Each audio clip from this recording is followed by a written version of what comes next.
What's up guys, Dukesloth here, and this is a patch notes review for Expelled from Hell, patch 3.11.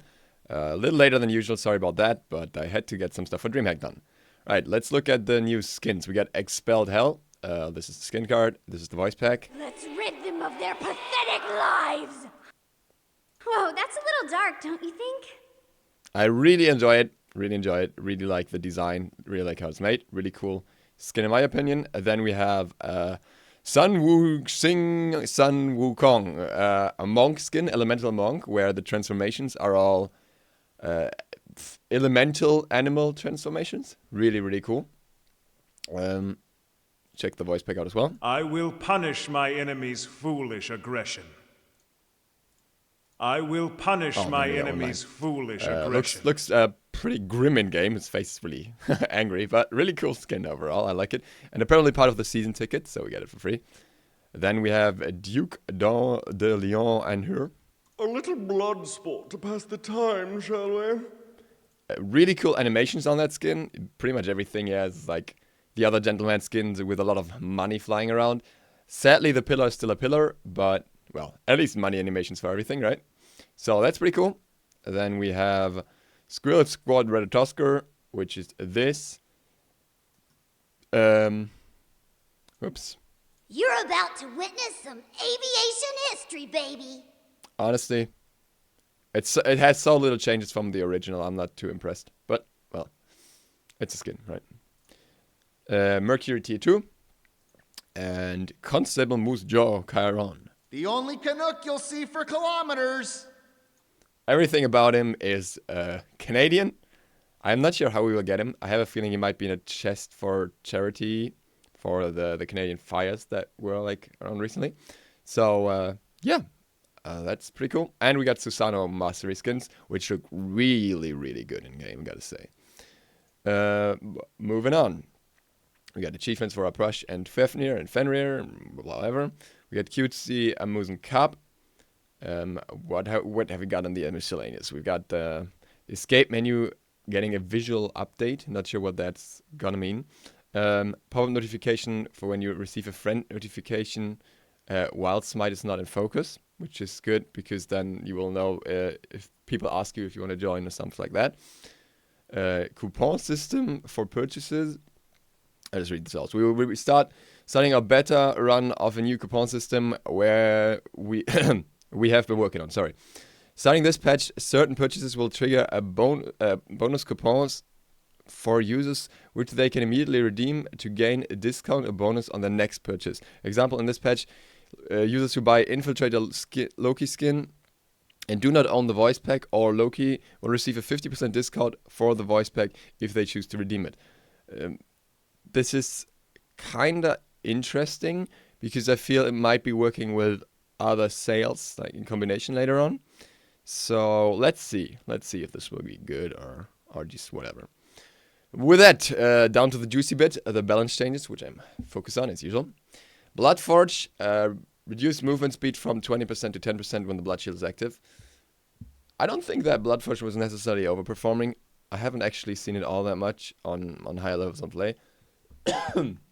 But this makes it even less of an important pickup in my opinion. It still doesn't have pen, and if you have ability damage you want pen. It's only good if you don't really have a power item in your build or if you're like already snowballing. So okay, whatever. Right, I'll pick it even less I guess, but I didn't pick it much before. Next two changes are big though. Both Demonic Grip and Executioner now get 12% reduction on the first stack and cap at 3 stacks instead of 8% reduction at 4 stacks. This is huge. This is not Season 2 Executioner, but huge. I feel like a lot more characters are gonna make use of Executioner again. I could see it coming back on Hunters actually, especially with the new builds. Might see where Lifesteal finds a place then, but I could see it working. I could see it, given that it can relatively quickly outclass Titan's Bane and DPS with these changes. Talking about Executioner here, that's gonna be pretty scary, and I feel like Demonic Grip will maybe see a comeback on Ao Kuang, maybe on Freya. Maybe on Kronos. Yeah, so it depends on how you want to play Kronos anyways. If you want to split push, obviously not, but overall, very good change. Very needed change. Executioner back on some assassins maybe as well, maybe a Willish especially, the 3 stacks. So yeah, excited for that. Excited how that will pan out and who will actually make use of it first, because I'm pretty sure people will. Throwing Dagger gets a nerf, and Golden Bow. Throwing Dagger gets 10 damage reduction, 10 power reduction, and Golden Bow gets a 5 power reduction. The problem is, I don't think it will actually change too much. The big deal with Throwing Dagger is not the power, but the cleave. And your clear will still be superior to anyone who doesn't build it with Throwing Dagger alone. And moving on to Golden Bow, that's the big deal here. Golden Bow has nearly the same power as before, and the problem with Golden Bow is that it gives too much power to not build it. It's like no justification not build it when it's still 50 power. And 55 to 50 is too insignificant to actually change anything about that. So I think we will be seeing Throwing Dagger still. Not much of a change there. Mark of the Vanguard, though, is going to be a little weird. Mark of the Vanguard loses the magical protections, gets an additional 5 physical protections, and 5 HP 5. I still think a support would rather get Watcher's Gift, because, you know, it's just a stat that, like, the extra gold is something you don't want to miss out on when you're already lacking on gold. But I feel like solos can make much more use of this item now. If you're against a physical in solo lane, or against a hunter as a warrior, for example, like warrior, hunter warrior, I think this item will be a lot better. Obviously, you lack clear if you do, but for those who need to sustain, it's great. Put this on a Xing Tian in solo, and he's not gonna die to anything. Even more HP 5 than he already has, and additional physical protection. What are you gonna do? What are you gonna do? He's just gonna sit there and not care. So that's an interesting change. Obviously makes it a lot worse against magical matchups, but an interesting change overall. Soul Reaver. Soul Reaver gets a visual update, so you can see it better when it happens. It gets a damage reduction from 15% to 10%, and a passive cooldown reduced from 60 seconds to 40 seconds. I think this is good. I think this is, like, in numbers, it theoretically deals the same amount of damage in the same amount of time, but it doesn't burst as hard anymore. It was a little crazy. We have to, like, especially looking at Fafnir and stuff, where you could proc it on other guards. With the true damage, it's just a little ridiculous sometimes. So I think this is a good change. I think this is a good decision. Not sure how often we'll still see it, but I think people will still pick it up on certain guards, like, where you just want that one-shot rotation. Will indirectly nerf Ao Kuang a little bit, so that's nice. And with that, moving on to Ao Kuang, who gets a direct nerf as well on Ward Illusion out of all his abilities. Would not have expected that, but it's actually smart, because it doesn't take away from his main damage, his main burst. But still, a good player could always burst you with Water Illusion quite a lot. Taking away 20 base damage here, especially early on, that's quite impactful. And 10% scaling means that it's not as much of a damaging tool anymore. Still a damaging tool, but not as scary. Explosive Balls fixed an issue where Explosive Balls could miss enemies at max range. I tried to recreate this, but I couldn't.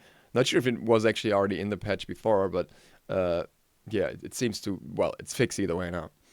The difference must have been so small, or just on certain specific targets. Cyrus gets a buff, surprisingly. Some of you have been asking me for whatever happened to Cyrus. Cyrus is in a good place. Cyrus is very strong. The thing with Cyrus is that he doesn't burst you down. He's death by 1,000 cuts, as someone said it on Reddit. And with its Judgment Tether being on a lower cooldown now, 15 seconds instead of 18, he's gonna have even more teamfight presence and stuff, and more bully potential. So I think this is quite a significant buff. It doesn't sound like too much, but I think it's quite a significant buff. Have a feeling we'll see him in DreamHack. Ratatoskr gets some nerfs, well deserved. targeting the heal here, which I like. I was saying that either you need to nerf his damage or you need to nerf his sustain, because the heal, even though it doesn't feel much, it's actually quite a lot with the scaling and everything.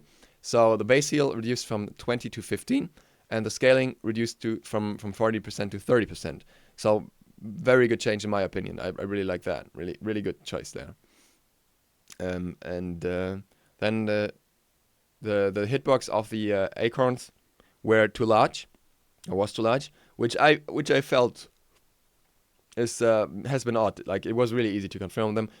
Will be a little harder now, so that's probably as it says here, that it will impact his performance. Like, the stun is gonna be more hard to hit at further ranges. So still a strong guard. Don't get me wrong. Like, not saying he's not good because of that, but it puts him in a bit more of a decent place. Still a high tier.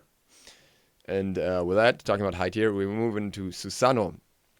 Stormcutter gets reduced damage, 15 at max rank. And you have to remember that this is twice, so it's actually 30. And this means that even at the earliest rank, he loses 30 damage.